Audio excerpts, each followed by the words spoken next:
getting hit multiple times coming out of that bike section. More drivers coming to blows.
Greetings, race fans, and welcome to tonight's coverage of Sim Racers Group Formula 3 on SMB. JR Gregory here with you on the call alongside my partner and certifiable blast from the past, Adam Thompson, and our producer tonight, the amazing Magic Mike Braun. And week 9 of this season has arrived and takes us to Mexico City and a brand new addition to the iRacing service, the gorgeous Autodromo Hermanos Rodriguez, located in Mexico City, named after brothers Ricardo y Pedro Rodriguez, who both tragically died behind the wheels of race cars, albeit 9 years apart. Hosted its first F1 Grand Prix in 1962. And I'm not that good at math, but that sounds like a long time ago, has continued to do so off and on in various iterations in the intervening years, and is hosting has hosted the Mexican GP this weekend. And this track is past and current host to such names as WEC, IMSA, Rolex, NASCAR, Trans Am, and in 2002, a kart race was held here, if you remember that, in front of a record 400,000 screaming fans. And today's config, 2.7 miles, 4.3 clicks, 17 corners. Our fast lap of 117.774 was set in 2021 by Valtteri Bottas and a Mercedes W12. And I'll tell you, this track has a fascinating history, man. It began life as a thesis project drawn up by university student Oscar Fernandez in 1953. And Fernandez's brilliant design is home to every kind of corner imaginable, brutal curbs, mysterious track limits, to put it mildly. And so, partner, what do you think we're going to see tonight? Well, I think we're going to see some really good racing. Of course, the long straightaways are going to help with some slipstreams. Of course, your longest straightaway from turn 17 all the way down to turn 1. Then you got a neat little chicane, 1, 2, and 3. And then you got a nice straightaway down into 4 and 5, where we could see a little bit of carnage with these cars, especially a little bit of side-by-side action through there. Then the technical portion all the way from turn number 6 all the way to turn 11. Then it gets a little bit easier for these drivers until they reach the stadium section from turn 12 all the way to 17. And you got to find that run out of 17 in order to make the run into turn 1 to find any sort of overtakes or any way of getting up this field. But this 21 car grid is going to be something, as we see Stephen Case on top here in qualifying with a 127.2. Yeah, the usual suspects lingering up at the top of qualifying right now. We are now reaching the end of our 1 hour qualifying session. It is Case from Leslie, from Max Lindlato, Mikovits right there, Josh Corwin rounding out the top 5. Then it's Paborgi, Green, De Silva, Gardner, Adrian Lopez. And I kind of like to look at that 1 second bracket. It looks like my top 9 cars bracketed within 1 second. It could be a little tighter. I got to say, Mexico City, a brand new track. And it is a lot harder than it looks on paper. And of course, a lot of these drivers, their only sim rig is at the SRG facility in San Jose. So a lot of them are showing up for the first time here, getting their laps in, getting their seat time in now in qualifying to get ready for this race. And if we haven't mentioned it before, SRG, fantastic brick and mortar facility. 12 sim rigs have been gathered by our league admin and SRG owner, Jason Cotcher. And there is a shot of the Sim Racers Group facility. Fantastic stuff. If you live in the Bay Area, very easy to get to, right off the 101, south of the 680 interchange. I think it's the first exit south. It's Tully Road. And roll in there, and Jason and the gang, you will be greeted with open arms. They'll set you up in one of these sim rigs. If you ever wanted to know what it's like to drive a high-end sim rig, drive any car that you want on any track that you want, you might just get hooked, as many people have. But qualifying winding down here, you see people coming off the gas and getting dialed in, and not one but 2 races here tonight on Slow Motion Broadcasting. Don't forget, we'll start with a 15-minute heat. That heat will set the grid order for the 25-minute feature to follow, with the exception of the top 6. We'll have an inverted top 6, and that is the Charles Bushell Memorial inverted top 6. But here we go. The race 1 getting underway here. It is Stephen Case lined up next to Josh Leslie in row 1. Max Lindlato will line up next to Kalen Mikovits. It's Corwin next to Paborgi in row 3. Jason Green will line up next to Tyrone De Silva in 7 and 8. Then it's Jason Gardner next to Adrian Lopez. James McDonald will line up next to Varun Pali. Then it's Jacob Guyton next to Adam Duvall. Jose Navas next to Christopher Wine. That's row 8. Alex Velasco next to Thomas Brashear. Jason Posada next to Jason Cochet. Oh, sorry. Diego Posada's mic is correcting me in my ear. Thanks, Mike. I love that. And then Ken Glasser will line up next to Colquhoun Dillon there in row 11. And that is going to cover your grid. A little bit of a short grid here, as we said. It is a brand new track, and it could be possibly that everybody didn't want to pony up for this one. It is a tough one to learn, and if you don't have, with limited time, it can be a handful to get going. And interestingly, it looks like we're deviating from the normal procedure here in SRG F3. I see that Porsche 992 pace car out on the grid, and normally it's a standing start here. So I don't know if somebody pushed the wrong button or there was a change, and they didn't include me on that memo. But it looks like we're going to have a warm-up lap, and thankfully, as I said, this track is only about 3 miles long. So if you need to take a bio break or head to the fridge, now might be a good time to do that as this warm-up lap gets underway out here.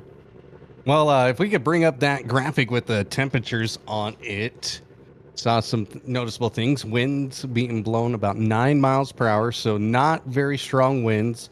And it's 104 degree track temperature, 77 degree air temperature. So the track very, very warm here, JR. And got to wonder about some of the tire wear, and it might be a little slippery with that kind of heat on the racetrack. So will be very interesting to see here. Kind of interesting to see a pace lap in a Formula 3 race. And normally you don't see this. You see a standing start. So these tires are going to be nice and warm for these guys. Of course, this should be an interesting race. It will kind of determine what kind of pace we're going to see, especially with the fuel levels.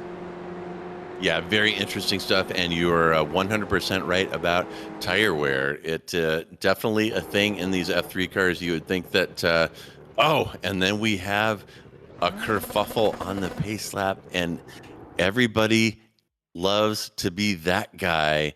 And I'll tell you what, is that see some weaving there in the 64 car? That looks like Jacob Guyton.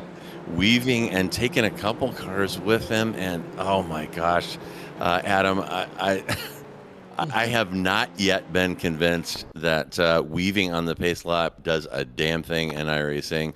And not on the pace lap, no. The one thing that it has the highest probability to do is that, and now Jacob Guyton has become that guy. Loses control weaving on the pace lap, takes out 2 other cars behind him. A trip to the principal's office is guaranteed for Guyton after that one. But in any event, and interestingly, the clock running here, I'm gonna have to check my email and make sure that I didn't overlook a message from the league admin that he's completely grenading our normal procedure here. But we are under a painfully long pace lap here at the Mexico City Grand Prix circuit. Already lost a couple cars in the process, and the clock is running. So by the time we meander all the way around back to the pit straight, this 15-minute sprint is going to turn into a 10-minute sprint. And I want you to keep your eyes on Leslie Case, Lynn Lotto, Mikovits, Corwin, and Poborgi.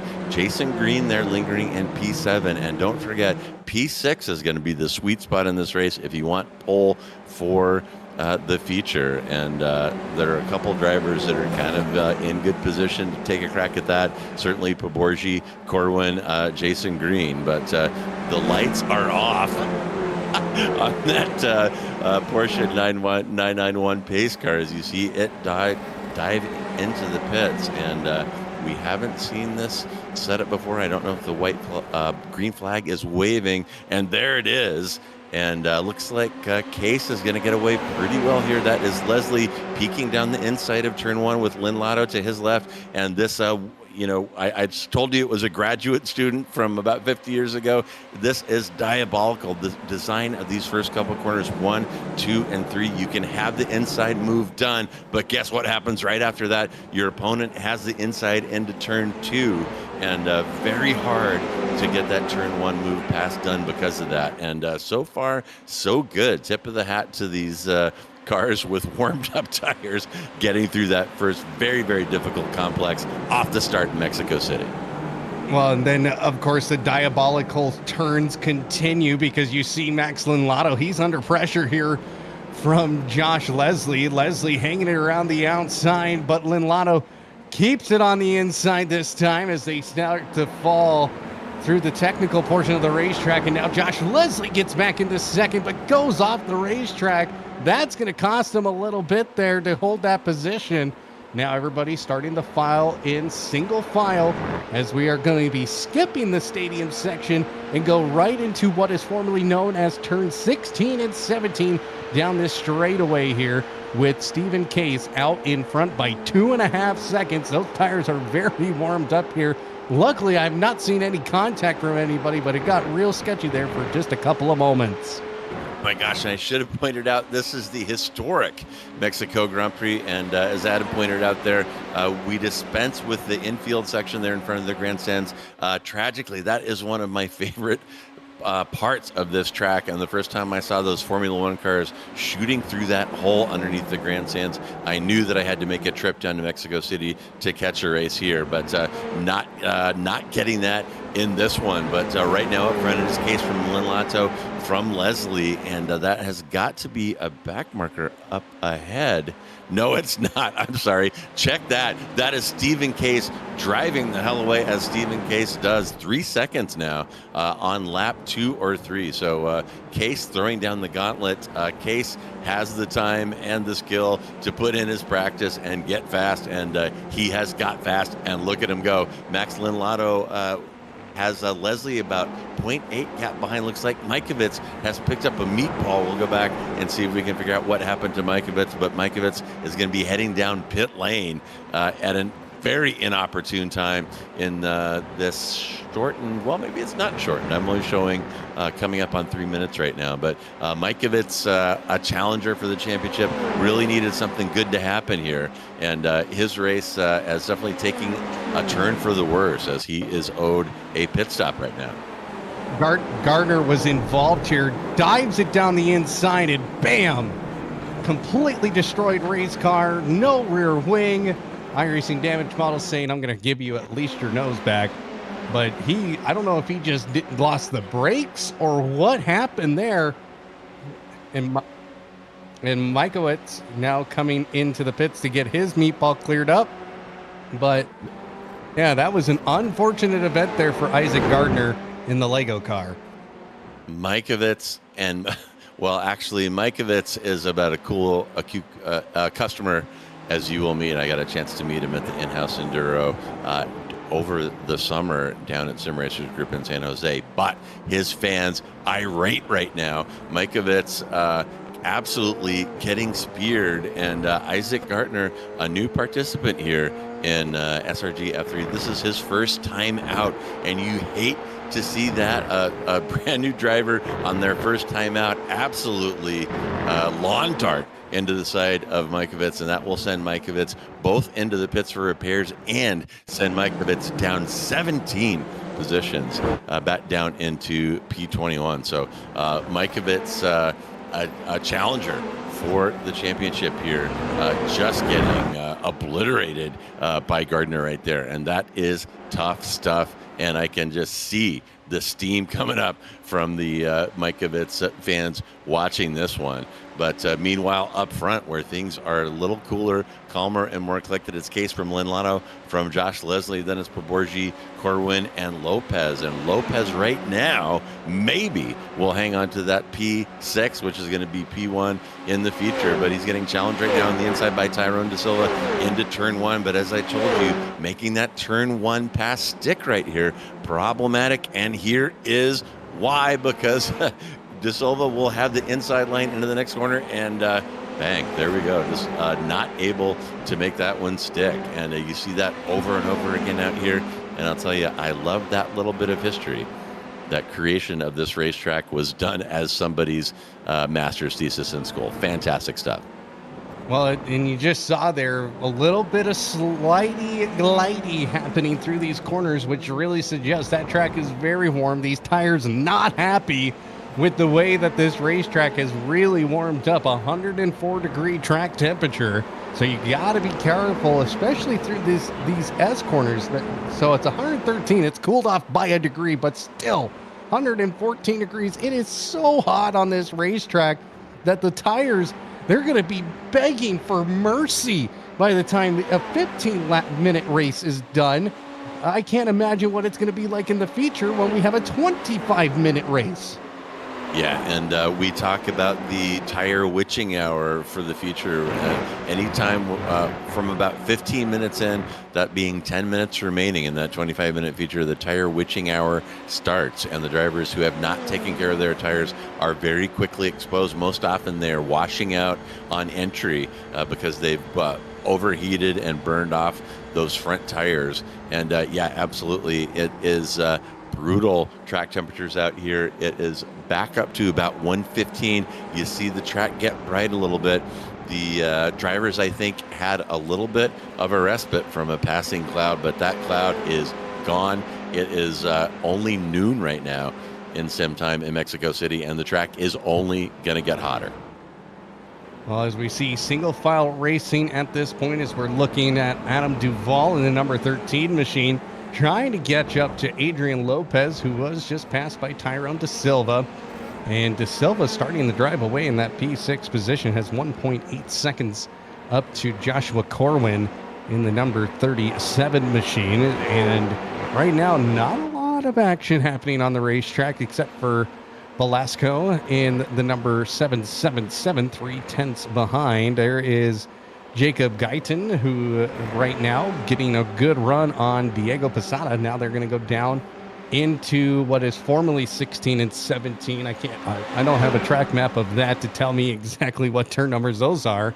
But around the outside goes Guyton, and right now he looks like he's going to get the run through. He does into 11th, past Diego Posada in the number 44.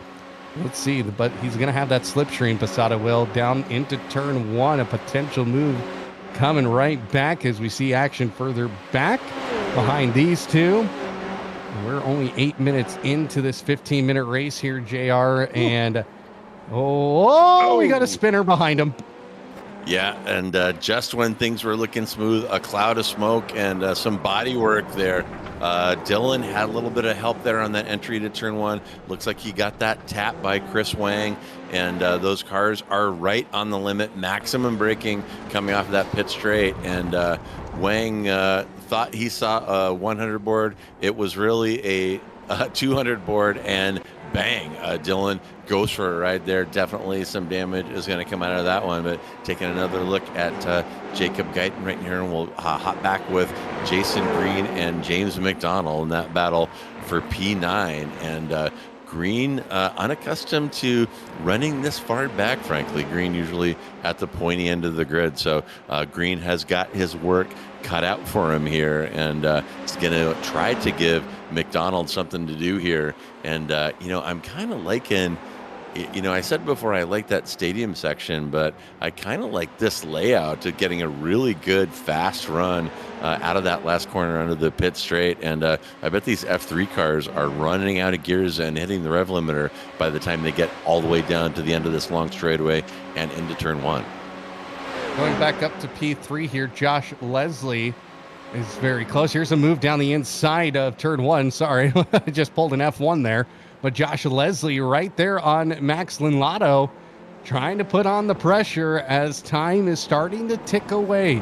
We're almost to the 10-minute mark, which means only 5 minutes. And when you look at lap times, about the 130s, only a few laps really to make any sort of move here for Josh Leslie as they go through what is the technical portion. Very hard to find an overtake through here. And I agree with you there, JR. I kind of like this layout. I kind of wish Formula One would maybe consider the other layout, but I understand you've got to be in that stadium section where the people are. Now Leslie will get a nice slipstream as they go through the final corner here. Will make a move to the inside, but it's not going to help as Leslie Max Linlato using the outside line, and Leslie hitting the curb, going for a bit of a ride off the racetrack, coming down through 17, and now down the front straightaway. Lost a lot of time through there, down to 0.7 of a second, and not much you can do with a slipstream that far back, especially heading into turn one. Yeah, Leslie learning a little lesson there. Thought he would take a little peek into that last corner onto the pit straight, and the only thing that got him an unsettled race car from bouncing over that curbs and got him out of the slipstream. If he just would have taken a breath there and taken advantage of that slipstream down that long pit straight, he might have had something for Lynn Lotto into turn one. But as it was, you saw the result of that. Lynn Lotto able to stretch that gap way out with Leslie previously all over him. And Leslie is definitely a newer driver here and learns very quickly. So Leslie is not going to make that mistake again. And we've got about 3.5 minutes remaining in our first of 2 races here on Slow Motion Broadcasting. In his case, from Lynn Lotto, from Josh Leslie, Danush Paporji, Tyrone De Silva, and right now, Adrian Lopez is sitting in that sweet spot of P6, which will become pole position if he's able to hang on to that. Then it's Corwin, Duvall, Green, and James McDonald rounding out your top 10. Couple of hard chargers. Diego Posada has got a little something going, up 6. Duvall as well, up 6 from his qualifying position of P14, has fought his way all the way up to P8. What's been very interesting here, JR, if you watch the drivers who take the inside of the final corner, they're actually sweeping out wide over the curbing. And if you watch the guys who are taking that outside line, they're actually much quicker through that corner. And it seems like, most of the time you wouldn't even think about that the inside line wouldn't be faster. But in this case, the outside line is very, very quick, and you can get a really good run as we see side-by-side battling here with Christopher Wang and Thomas Brashear. As we look at Stephen Case here, just driving away, having a nice, calm, and collected drive here. There's Max Lynn Lotto, and that just shows you what almost 3.5 seconds really looks like in an F3 car. It's pretty far as Josh Leslie now trying to get back to Lynn Lotto to try and get that second spot away here in the heat race. And right now, 7.7 seconds for our P4 runner of Paborgi. De Silva, 3.2 seconds away. So things are starting to fan out a little bit here, but I'm wondering if some guys are maybe not going quite as hard at this point, as we only have just less than a minute and a half remaining here. We should be hitting the white flag lap next time by here for Stephen Case. Yeah, and getting down to crunch time here, as you said, and things kind of turning into a little bit of a track day here at the Mexico Grand Prix circuit. And we saw this when we had the F4 cars here a couple weeks ago from Sim Racers Group. And, it just kind of reflects the difficulty in getting up to speed at this track. It is a very difficult track. We'll show you a lap in car at some point during the show here, but the track limits are nothing like what you think they are. The racing, especially through the technical S sections, takes place all outside the white lines. Very tough to learn, very tough to get that right, and you're seeing the results of that now. I'm looking at my top 10 cars, 25 seconds separating those top 10. And if we were on a track that has gotten more use over the years, our timing tower would be painted in yellow and amber as it normally is. So very, very tough and challenging track. And pro tip, kids, great point pointed out by Thompson a minute ago, as you see Stephen Case coming out of that last corner onto the pit straight. The folks taking the wide line there. Go ahead and go on Wikipedia and read about diamonding off a corner, and that is exactly what's going on right there. You take a wide entry, a wide and slow entry, and the trick is getting on the gas earlier than your competitors. And you're seeing Case and seeing some other drivers doing that right there. And it doesn't work on every corner, but it sure as hell looks like it's working here in Mexico City. And you just made a good point. Generally, you don't hear the word diamond off the corner on a road course. Usually you hear that on an oval, a dirt track oval. You don't really hear that term a whole lot in any sort of road circuit racing, just because most road circuits, there's one singular line that's the fastest way to go, and that generally it's hitting the apex of each corner. But here in Mexico City, the way that final corner is set up, it is such a long sweeping corner that taking the outside line really gives you an advantage, and you don't have to get on the brake nearly as hard. Yeah, two right. And here we go. This is the last lap. We'll follow our top runners, Case, Linlato, and Leslie, as here comes Case around that last corner that we're talking about.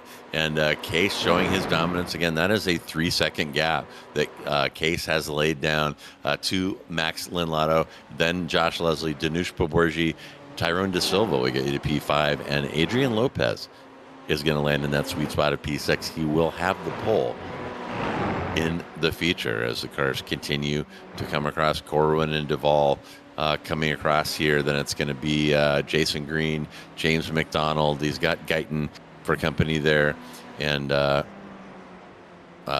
Velasco, Mikovits, Posada, and the rest of our field coming through. But yeah, very, very difficult track here at Mexico City. And I'll tell you, Adam, as somebody who has struggled to get consistently fast laps here, it really is about the track limits. The track limits are bizarre here.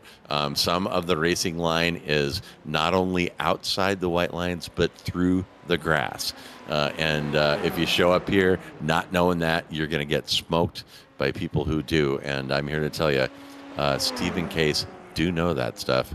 As you saw, put on quite a show here in the heat. Yeah, 2.7 second gap. He really just led a very comfortable race, led from the very beginning. Didn't look backwards, didn't have any pressure. So a nice, calm, collected race there for Stephen Case. The only unfortunate thing, now he's going to have to drive through some people here in the feature, starting from P6. Yeah, well, I like his chances. Okay, folks, that is our first of two races here on Slow Motion Broadcasting. We showed you the heat. We're going to do about a 5-minute warm-up here before the feature race. We'll go through our individual and team points with you. So now is the time to hit the fridge, take that bio break, and or just get comfortable and watch a little bit of warm up here and watch our points. But yeah, we'll have that feature race here underway in about 4.5 minutes. And Mike, have we got those points for the folks? Oh, working on it. He had it. They got away. That happens sometimes. It's like catching a goldfish out of a toilet, right, Mike? Catching a Pokemon, you got to catch them all. I know that much. And there we go. And there are your individual points. And it's deja vu all over again for Stephen Case. He has got a stranglehold on that P1, 80 points above Kayla Mikovits. Josh Leslie hanging around there, though, behind Mikovits, 26-point gap there. Poborji in the running, tied with Jason Green. Chris Eggert right there as well, too. So there is quite a clog and some fierce competition for that 3 and 4 spot. Then you got Velasco, De Silva, Cotcher, and Chris Wang. That'll get you to the top 10. Then it's Corwin, Bali, Lopez, Duvall, Jose Navas, David Borden, Edgar Lau, and Jacob Guyton. And we probably have one little scroll there. Dylan Linlato, strangely, with his pace, you would have thought he would be higher up on the list, but he has not done the full season. And there are the rest of your individual standings here in F3. And as we jump over, he said optimistically, to the team standings, there they are. And La Silva Racing Team, that is Josh Leslie and Tyrone De Silva. And I got to tell you, I've been covering these F3 races since their inception and since they started this team racing. Never has Stephen Case team not been on the top step. And these other drivers are giving him a run for his money, as you can see there. Although, well, it is only 1 point. That L10 Racing Team in second, that is Case and Van Wagner. Then K Wang is Mikovits and Wang. The Green Duvall I'll make a guess who is driving on that team. And then the Egg 10 is Eggert and Borden, and the Greenval and Egden having switched places along with L10 and K Wang. La Silva, though, has been lingering at the top, but Stephen Case and L10 threatening now, only 1 point separating those two, with just a couple of weeks left. And drop weeks, I don't think, are quite in the mix yet. We are in week 10. They have 2 drops, so we'll Mike is telling me the drops are in there. Okay, well, I am so great at math that I'm not don't even really have anything to say about that. But Adam, pretty good run here in the sprint. I was a little surprised how the field kind of spread out in just 15 minutes. So what do you think our takeaways were from that initial race? Well, I think some guys really struggled out there to kind of get to grips with how this racetrack actually runs in race conditions. I think also some guys with the heat of the racetrack, 115 degree track temperature. The tires were not happy the entire time. So some guys maybe making a few adjustments to their race car and how these things drive off. And especially through the corners, and maybe some of them aren't used to the historic layout. Maybe some of them did some practice with the standard layout, going through the stadium section and everything. And you were right, the racing line doesn't even stay on the racetrack. And if you're staying on the racetrack, especially through the S's, it's very difficult to find the speed that you're trying to look for. So I would imagine some guys learned some good things in that heat race, and coming into the feature, maybe going, hey, I learned this, I'm going to apply it now and start running a little bit harder. Of course, Stephen Case starting from P6 is going to be very interesting to see what he can do, because yes, this track may have some really good passing zones and areas to pass in, but also at the same time, it can be a little bit of a challenge, especially through the S's. So it's going to get really interesting, I think. I think we're going to have a pretty good race, just based on how many cars are here. Of course, as long as that is, if nobody decides to crash on the pace lap, if we have the pace lap again. So oh my gotta gosh. keep that in mind as well. Yeah, and nobody wants to be that guy, and we saw a couple of that guys both on the warm-up lap and on lap 1 or 2 there. So hopefully people are able to shake off the impact of that. But yeah, too right. Well, it definitely, and there is that pace car again. I looked through my email. Nobody said anything about this, but you know what? We're going to go with it. And here is your starting grid. It is going to be Adrian Lopez turning that P6 into a pole position here in the feature. He'll line up next to Tyrone De Silva. Danushka Borgi will then line up next to Josh Leslie.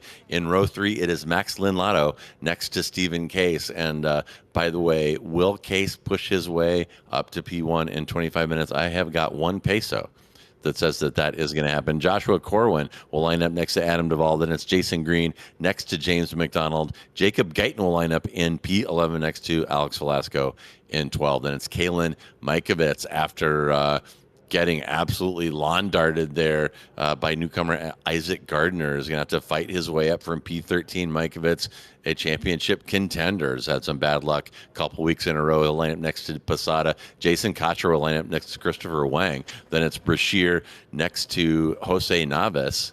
And, I'm rushing through this, and we still have a 10-minute pace lap, so I'll take it real slow.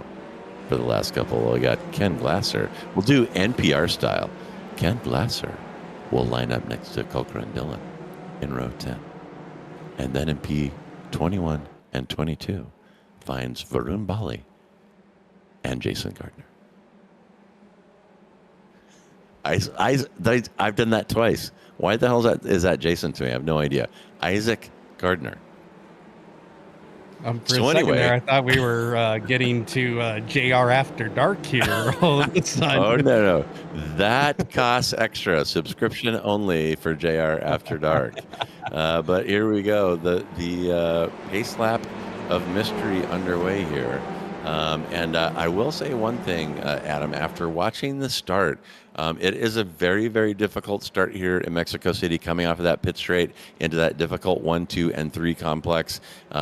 We had F4s here a couple weeks ago, and it was a little bit messy right there off the start, and it could be that the league admins have decided to give these drivers an opportunity to get some heat in the tires to make this start a little less chaotic. And if that was their intention, I think they succeeded, because the whole field got through that first couple of corners without incident. Well, Stephen Case in the pits already.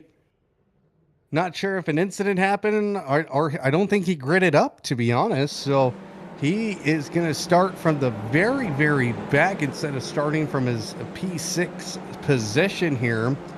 And looking at the weather one more time here, I saw it was 77 degrees air temperature, but 121 track temperature. Oh boy, that is going to cause, I think, a lot more carnage. The track temperature raising by 7 degrees since the start of the heat race, which was 114. So, JR, I think we're going to have our hands full here, especially with Stephen Case in the pit. Something, either he's had an issue, ran to the bathroom and just forgot to grid up, or he is wanting to do the last to first challenge here. Yeah, and that is a penalty that can be imposed for on-track infractions.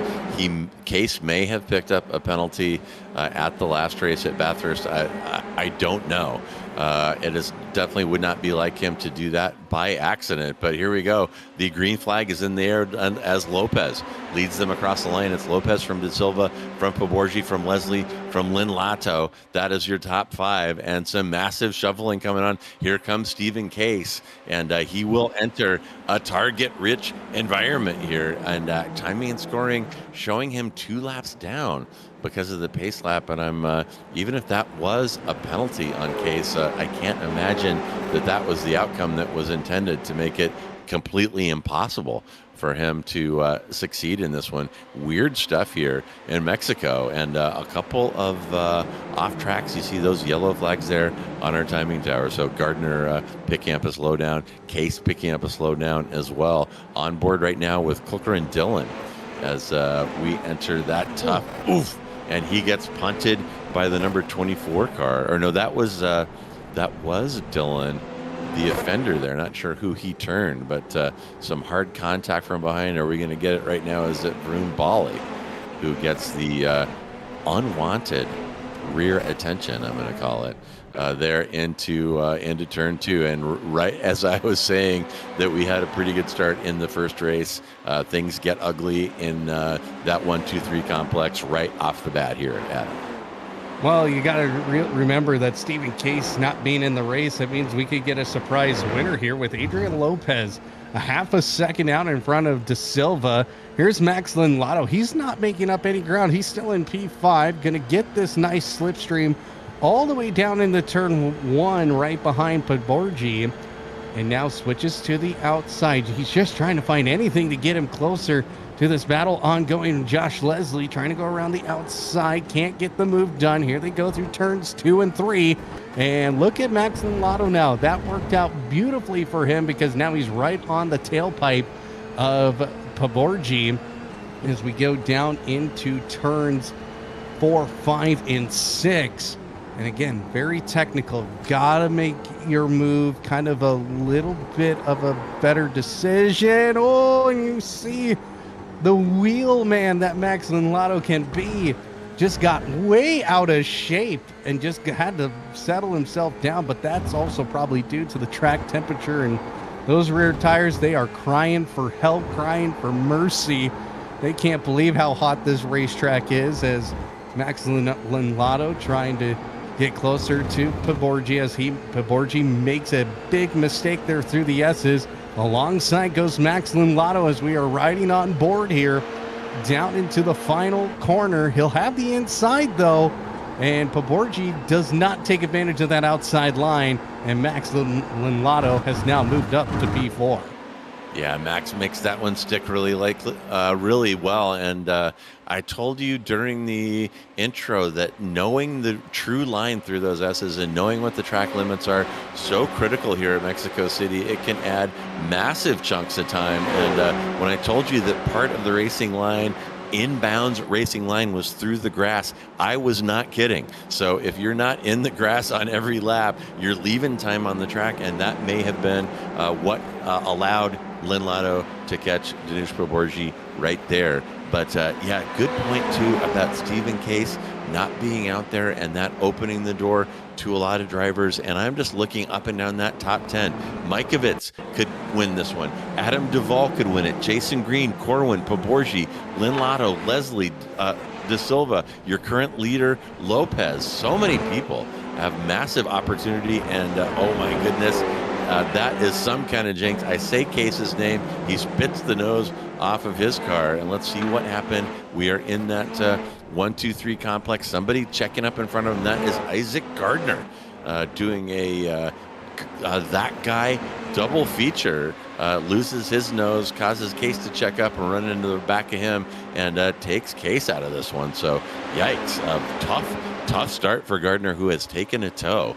But as I said, meanwhile up front, it is Lopez from De Silva. Leslie looks like just got past as I was running through him. Leslie just got past Lynn Lotto. So Leslie threatening right now. Leslie would love this one to be his second P1 of the season. He got a P1, of course, in Daytona. And Leslie, a rising star here. He fought his way through the ranks in P4, got promoted up into F3, and has been showing that he has got the speed. And now look at Leslie in P2. Well, Leslie now in big contention here to try and get up to Adrian Lopez. But Adrian Lopez, very good racing so far from him, as he's been able to maintain the race lead through the first 5 minutes here of the 25-minute race scheduled. But Max Lynn Lotto, he's also approaching the tailpipe of Josh Leslie here. So this might be a three-way battle for the race win here at Mexico City. And oh, that's a huge mistake from Lopez. Lopez, he is going to get swallowed up, spit out, and chewed up again as 3 wide as we go into the final corner. 3, don't go into 1 here, guys, in contact with Max. Excuse me, that was Leslie. Leslie was on the outside. Adrian Lopez, somehow the middle of that sandwich, stays out in front, and he has now Max Lynn Lotto right there, side by side. Lopez moving over to the outside line, and oh, what has happened here to who was that? Max Lynn Lotto. What's happened to him? He is slowed way down. Yeah, I think that could have been some sportsmanship from Lynn Lotto when Lynn Lotto and Leslie went side by side onto that final corner, onto the pit straight. Leslie definitely getting the short end of the churro there and is punted almost into the wall. Actually, I think there was a little contact with the outside barrier there, and that may have been Lynn Lotto giving that position back and showing some sportsmanship if he knew that he caused that contact with Leslie and pushed him into the wall. And that will put Leslie back up into P2, and now Leslie has only 0.2 of a second now between him and P1 as he chases down Lopez. 18 minutes remaining, and don't forget, folks, the tire witching hour is going to happen out here. There is no doubt, and we'll keep you apprised of as when that approaches. And here comes Danush Poborji. He is going to try the inside line through that tough last corner onto the pit straight. We'll see if De Silva on the outside gets a better drive, but De Silva washes out, and there goes my theory. Oh my goodness, things getting racy up front here. And of course, you got to watch out for the 5th place runner of Max Lynn Lotto, who is watching all of this unfold and just waiting to take advantage. And now here goes Josh Leslie down the inside into turn number 1 for the race lead. New race leader Josh Leslie up 3 spots since the drop of the green flag, but Lopez trying to bring it back go side by side. And who has the best seat in the house right now is the three drivers right behind them, maybe waiting for somebody to make a mistake, but it's hard to be distracted by that when you got your own race going on here, as now Poborgi sits in third. Max Lunlato trying to go down the inside of De Silva, trying to make this happen.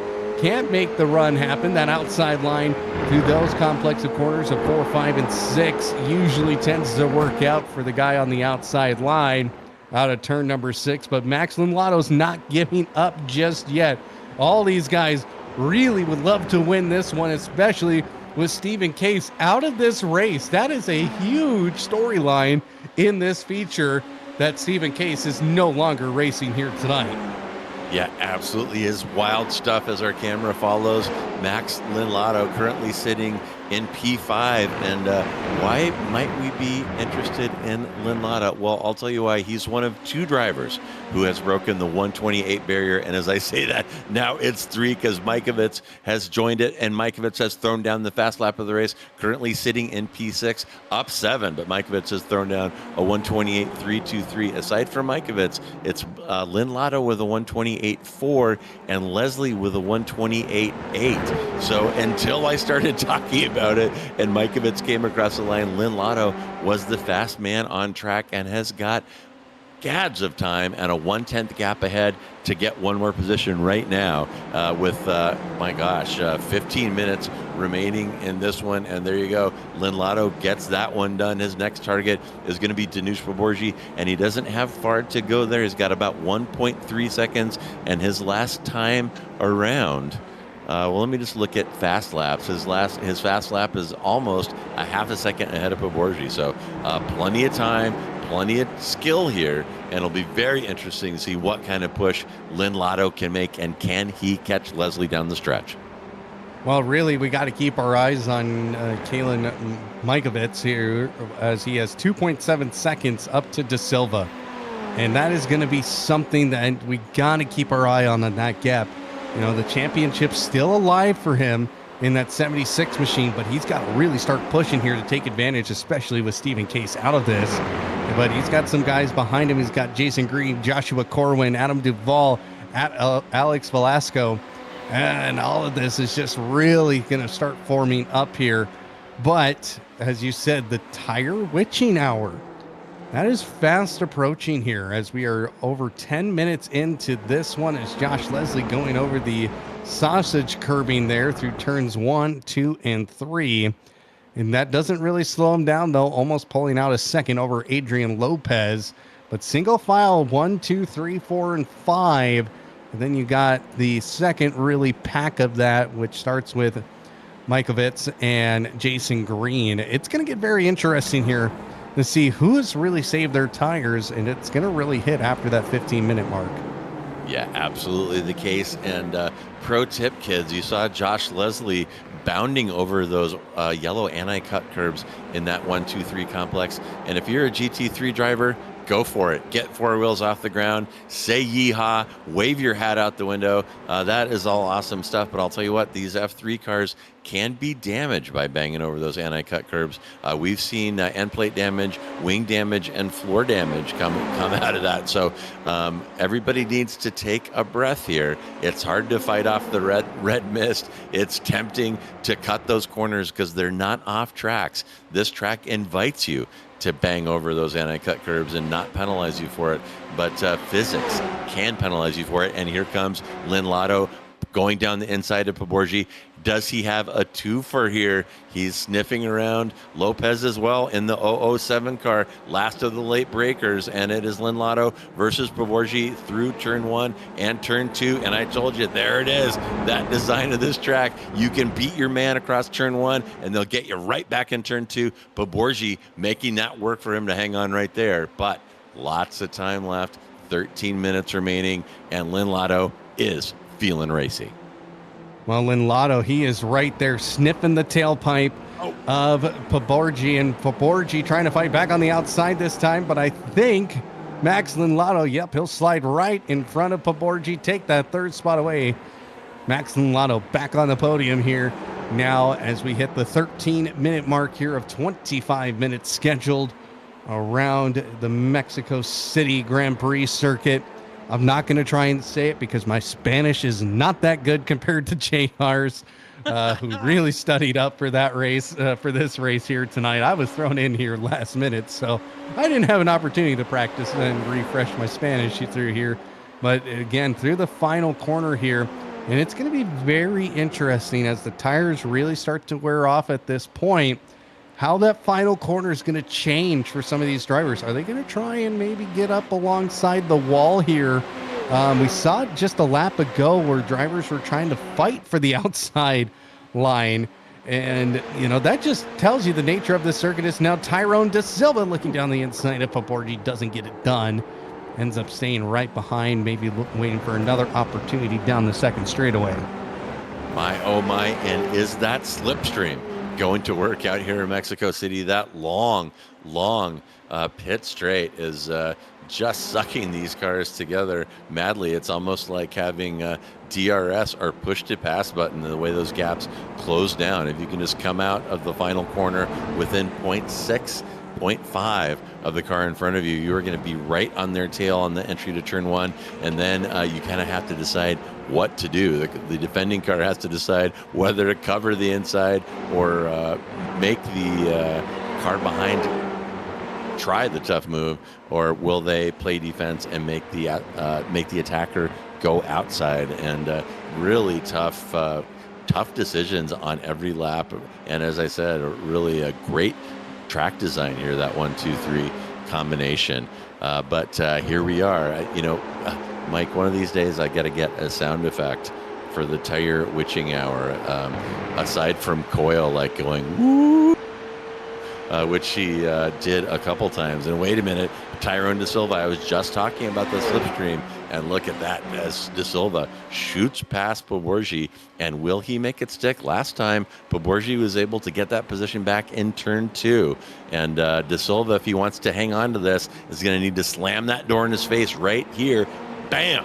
And De Silva gets it done. Now it is Leslie from Lopez, from Lynn Lotto, from Tyrone De Silva, from Danush Paborgi, and Mikovits sniffing around there as well. Mikovits is in that train. De Silva from Paborgi for Mikovits. That is for P4. And Mikovits, the hard charger right now, at least in the top 10, up 7, trying to make up for his catastrophic experience in the heat. Mikovits now starting to close the gap here on the top 5. And you got to remember championship implications here. He needs to push a little bit more if he wants to get up to the front of this field, but he's got a long ways to go still, as we have now less than 10 minutes to go. We got to, again, wonder about that tire preservation, if he has saved enough tires for the end here and can really start pushing here, as he's got the best seat in the house. As Paborgi now trying to go down the inside of De Silva into the final corner with Paborgi. Does get it done late of the late breakers right there as he gets out of turn what is formerly known as 17, but gets it done. Here comes Mikovits now. Mikovits moves to the inside, can't make it happen. And now that's going to be almost 3 wide as we're going to go into turn 1. You can see De Silva, he gets out of that real quickly here, tries to set himself up to try and get Mikovits back. A lock up on the front tire there for Mikovits, but through turns 1, 2, and 3, Mikovits up another spot, up 8 spots here into P5. And some great racecraft by Mikovits there. I hope you all were watching that. Mikovits running in P6, looking ahead at Paborgi, fighting De Silva, going through that last corner side by side. What did Mikovits do? He stayed way outside, took a slow entry, put the hammer down early, diamonding out that corner like we were talking about. And you saw him chase down both of those cars, almost got a twofer out of that little bit of racecraft. It is the small details that make the big differences in close races. And Mikovits showing that he's got it right now. That's going to put Mikovits up into P5. That is a net gain for him now of 8 positions as he continues his assault. And now he's got Paborgi in front of him. And Paborgi says, I'm not really sure if I want to tangle with you this time, Kalen, and we'll see what happens here. And these laps ticking by so quickly. Are we already back at that pit straight? And we'll see if Mikovits put that diamond to work. Diamonds are Mikovits's best friend, and look at that drive down that pit straight, and it is over already, and that is going to put Mikovits up into P4. That is a +9 for him. It's not over for Mikovits now. He's being threatened by Poborji and De Silva down the inside here, but he will have the advantageous line into turn 2. Can he slide on the door? Oh, and Poborji holds him off. Great racing up front here, and great stuff here in F3. Great stuff. Mikovits had to get on the brakes pretty early into turn 1, which allowed Poborji to stay in front of Mikovits here, but now Poborji, the tough task now of being a car in clean air with no slipstream in front of him, while Mikovits and De Silva will have that very nice slipstream around these straightaways. And of course, Mikovits, he's been very smart here so far here tonight. And, except for that heat race was not his fault. He was just an innocent bystander with an incident with Isaac Gardner. Now Poborji now making a big mistake there through the S's. This is going to allow Mikovits to make a move as they go down into the final corner here. Who's going to get to that outside line and utilize it as best as they can? Mikovits now turning down the hill, as we would say that in oval track racing. Can't make the move, but will have a nice long straightaway to make this happen. Has a lot more speed, has the run. Going to try and pull up alongside Poborji, but this long straightaway means that those engines are running hot and heavy all the way to the rev limiter in the final gear.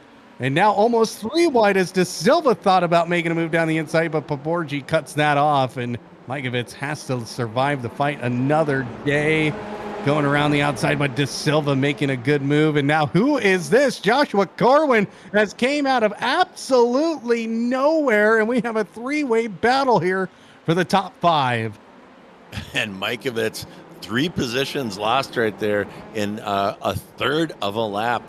Mikovits fighting there. You saw him washing out of turn 3 there, and that cost him 2 positions. Mikovits has been beating that car to death, and we are within the tire witching hour, folks. Mikovits did not get that +9 by being kind to the tires on that F3 car, and they might be reaching the end of their useful life, as you saw him get absolutely smoked after washing out of turn 3. And I told you that is how this was going to go. And fans of Josh Leslie and Max Linlato, I'm not ignoring you by focusing on Mikovits. That has been some great racing back there, but I have not forgotten about Leslie and Linlato up front. They can go fast too. You know how fast Linlato has broken the 128 barrier, turning in the fast lap of 127.5 as he's going to try Leslie around the outside of turn 1. Doesn't have that, but both Leslie and Linlato running very close in pace. Before Linlato set that hot one, they were both about 128 flat, and Linlato opened the bank of speed and took another half second out of Leslie that time. So, my gosh, with about 3.5 minutes remaining, Linlato is giving Leslie all that he can handle here. And, this is going to be interesting. Both of these drivers, not to be the jinxing agent right here, but both of these drivers have had moments of inconsistency, overdriving, a little bit too much red mist. But right now, they're running 1-2 in Mexico City with about 3 minutes remaining. Well, they're doing everything they can to stay in front of this field. They have a 3-second gap over Adrian Lopez, who is pretty much happy right now where he is at. He's like, I'll just stay here. If you guys want to battle this out, I'll let you. Because he's got a 4-second gap behind him, almost 5 seconds to Poborji. So now we're going down the big, long straightaway, as now I would say we got about 2 laps to go here in Mexico City. But now a good run here for Max Linlato. Pulls up alongside. Who's going to get to the apex first here? Looks like Max Linlato is going to have just a nose down in front, but back down the inside goes Josh Leslie in the turn 1. And right there goes around the outside, keeps it on the inside of turn number 3. And Josh Leslie holding on to the lead for just a moment. Here comes Max Linlato trying to get the run. it's going to be a lot more challenging. Didn't get great speed off the corner. They're still side by side, but Josh Leslie slams the door once again, does not allowing Max Lindlato go through. And a big collision there with Max Lindlato losing his front nose. He is toast. There is no way he can hold on to that now. Race over for Lindlato. I cannot believe what I just saw, and that doesn't count as a jinx because there was like 15 seconds between my comment and that occurrence. But these F3 cars, absolutely undrivable without that front wing. Lindlato is totally toast. Lopez will go forward into P2, and I'm going to go way out on a limb and say that Poborgi may get a bite of this down the stretch. And right there, that was a great replay, Mike. Right there is where I thought Lindlato may have made an error. You saw how he went way back outside to get a wide entry into turn one. I would have pinched Josh Leslie right up to the barrier to make him take a shallow and horrible exit into turn one and try to make something happen in turn two. But instead, he elected to take that wide entry, gave Leslie a breather. You saw Leslie react to that, move over, improve his entry into turn one, and then that little collision resulted. So Leslie is loving what he's seeing in his rearview mirror right now. Lindlato dropping like he's pulling an anchor. Now he's got Lopez behind him, way behind him at 2.5 seconds. And if Leslie can hang on for a half a lap here, Josh Leslie is going to pick up his second P1 here in Sim Racers Group F3 after finishing first in week 4 at Daytona. So great work, great drive by Josh Leslie, and we're going to hop back and take a look at Mikovits. We spent a lot of time with him earlier. Mikovits currently up 7 all over Tyrone De Silva. He's got that gap down to about 2/10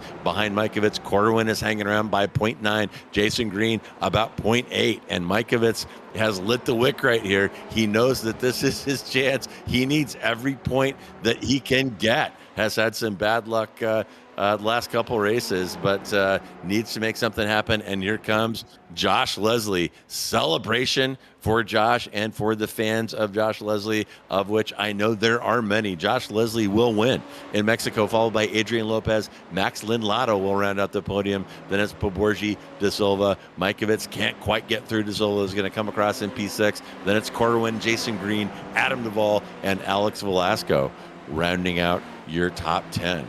And James McDonald coming across there, couldn't quite push into the top 10. Navis coming through. Varun Bali with a good drive, up 8. Bali actually the hard charger here in this one, and they'll be followed by Wang, Brashear, Posada, Dylan, and Ken Glasser. And the rest of our competitors took toes at various points throughout this one, most notably Stephen Case taking race-ending terminal damage, and he's going to finish in P21. And you can't tell me that is not going to mix up the points, particularly the team points. Case crashed out at Miami as well. So Case out of drops here, and the pressure is on. It has been looking like Case was going to drive away as he usually does, but I'm going to tell you, Mikovits showed up this season ready to party, and he is making things happen as we watch Leslie come around. We're going to get our photo op here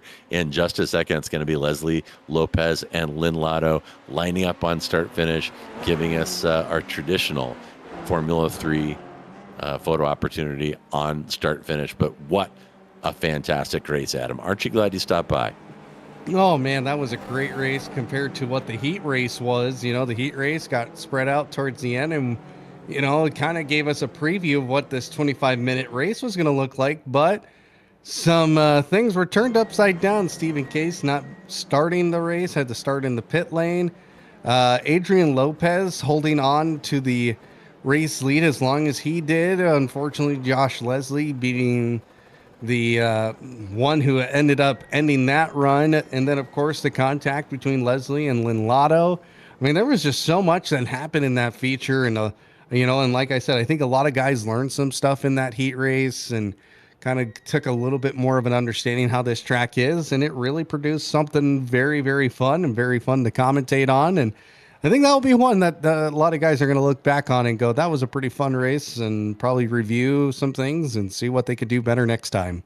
Yeah, absolutely. And we have seen a lot of good racing here in Sim Racers Group, but I'm going to go out on a limb and say F3 Mexico City Instant Classic for Sim Racers Group. Great stuff here tonight, and congratulations to all the drivers. But here are your final results. It is Josh Leslie from Adrian Lopez, from Max Linlato, Danush Paborji, and Tyrone De Silva rounding out the top five. Then it's Kalen Mikovits was game.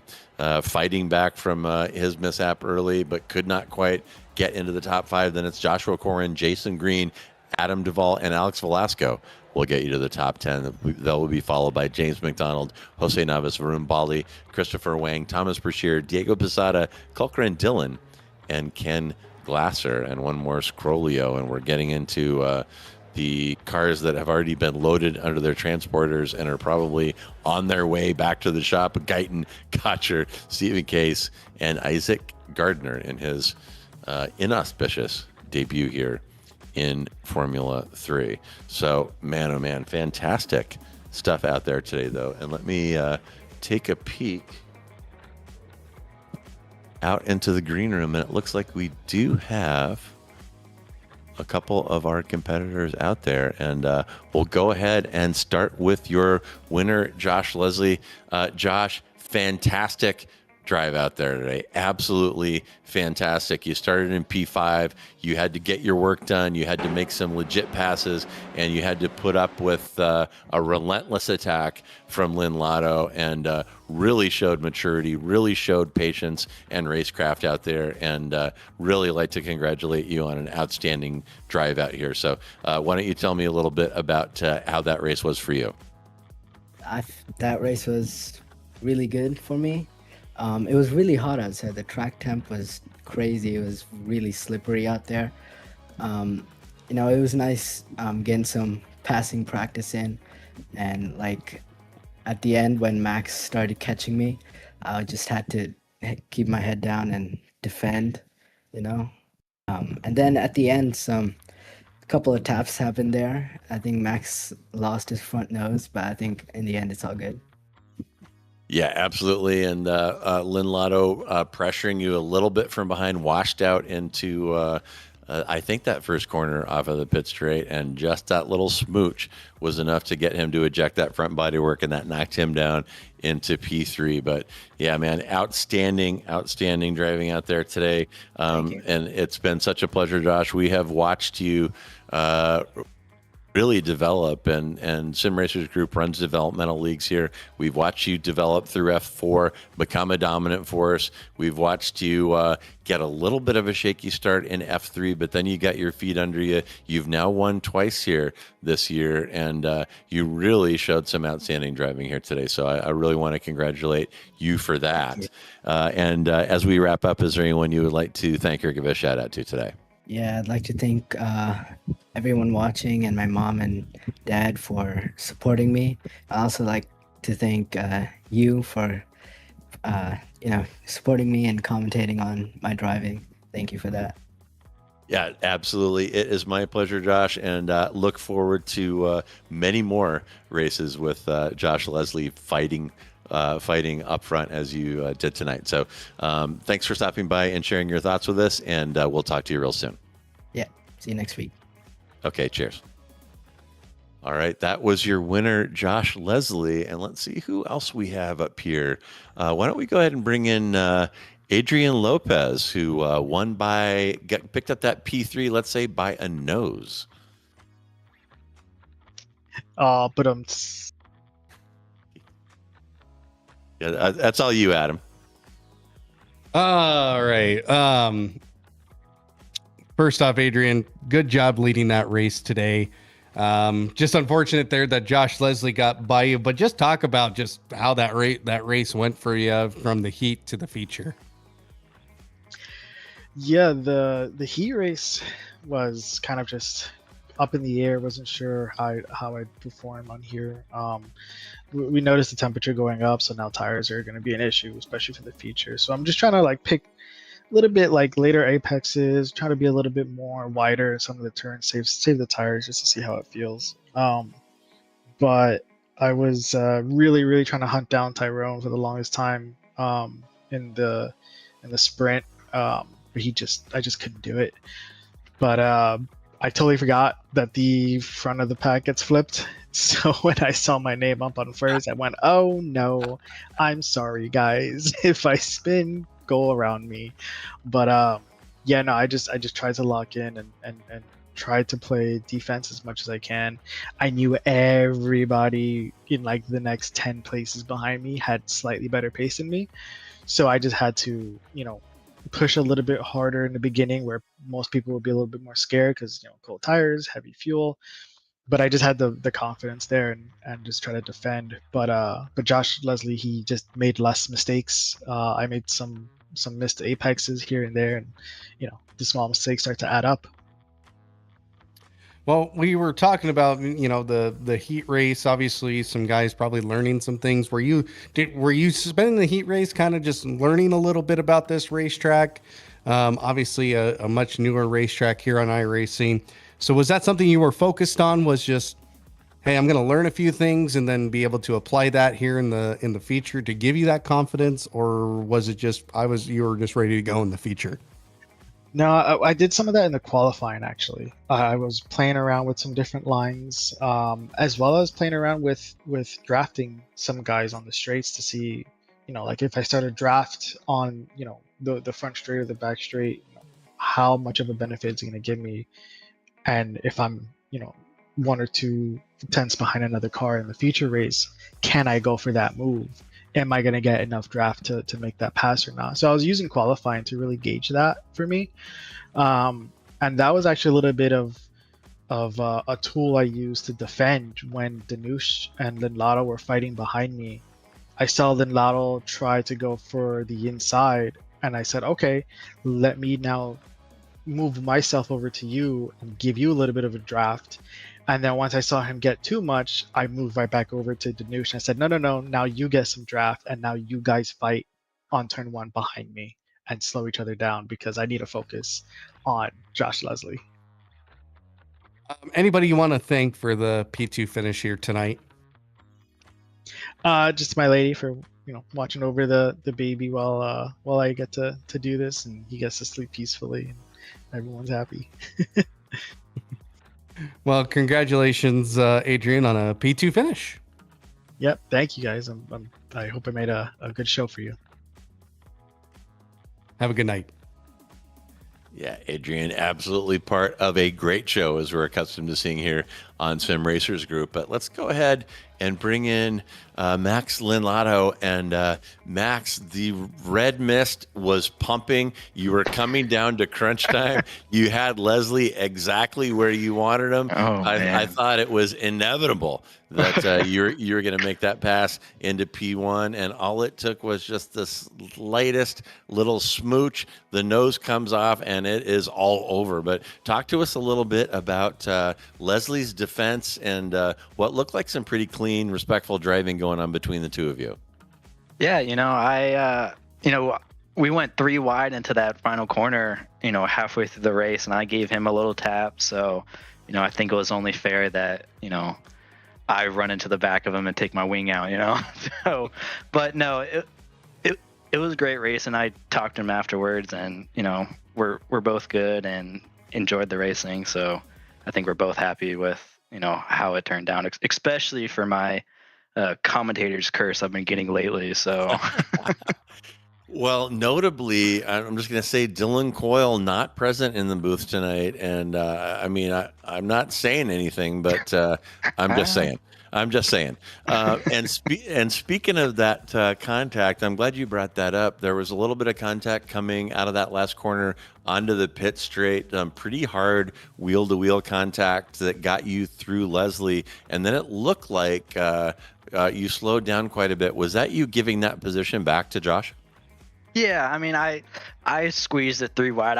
I knew that I was, forcing a little bit. I did have the run, but I felt contact and looked in my mirror and saw that, he went offline. So I just slowed down on the straight, let him by, and then unfortunately everyone was so close, so I let 2 others by. Right. But I don't want to be that guy that just takes a place, Oh, too right, man. And we noted that as it was happening. We guessed that was what was going on. And, sometimes sportsmanship has a cost. You let one guy through and the floodgates are open. And you absolutely did get swamped. And just watching the replay, and not sure how you're going to feel about this. We're watching, as we're talking about that nose to tail contact that you had with Josh that cost you that nose part. When that happened in slow motion, Leslie also lost his rear wing momentarily, but then the iRacing gremlins decided that it didn't really come off and it magically reattached itself. So those gremlins kind of handed this one to Josh. So you'll have to go back and watch that replay. It's one of those iRacing things, but fantastic drive, Max, and we've seen you week in and week out have pace, and we knew it was only a matter of time before you would start putting some races together and avoiding some of the mistakes that have been costing you, and it looks like that is underway right now. So congratulations on great driving. We look forward to seeing a lot more of you, and as we wrap up, is there anyone you would like to thank or give a shout out to today? Yeah, just my my girlfriend and y'all for putting up a great show to watch. My family loves watching it, and I have y'all to thank for that. And yeah, hope y'all have a great night. All right, man. Well, our pleasure. And Max, thanks for stopping by and chatting with us, and we'll see you next week. Sounds good. See y'all. All right, cheers. All right, that was Max Linlotto. Came so close to winning that one, but lost by a nose, as I said. And looks like our last contestant here for you, Adam. We'll go ahead and bring in Danush Paborji, who came across in P4. Danush, welcome in. P4 finish here tonight. You had some great racing around you. Oh, man. I was struggling like a pig, in the words of Rubens Barrichello. That was a tough one. Well, just talk about just everybody. It seemed like you were getting just absolutely smugged at every single end of the racetrack, but you held on to P4. You maybe struggled. I mean, a P4 finish in a race like that's got to feel good. Yes, I'll definitely take that. It's a track I'm not generally good at, and I was clearly just taking the wrong approach to the final corner. People were just shutting me down, but I just got my elbows out and just, I guess, somehow held on. So I'll take that for sure, like you said. Well, and just some of the racing out there was very, very close, but come out on P4 finish. Of course, you had Keelan Mikovits right there behind you, and just put on could you feel that pressure, or did it after a while was just, hey, I'm gonna hold on to this spot and you're gonna have to drive around me? No, the pressure, I felt like I was turning into a diamond. It was so hard. Kalen, as always, very fun to race with wheel to wheel. I trust him very much so. Same with Tyrone.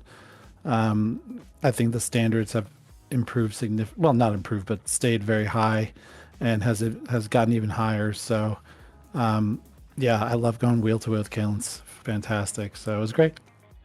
Anybody you want to thank for finishing in P4 tonight? My elbows. No, I'm kidding. I don't know. Everybody was very, very clean tonight. It was fun. Obviously, you guys for putting on such a great broadcast.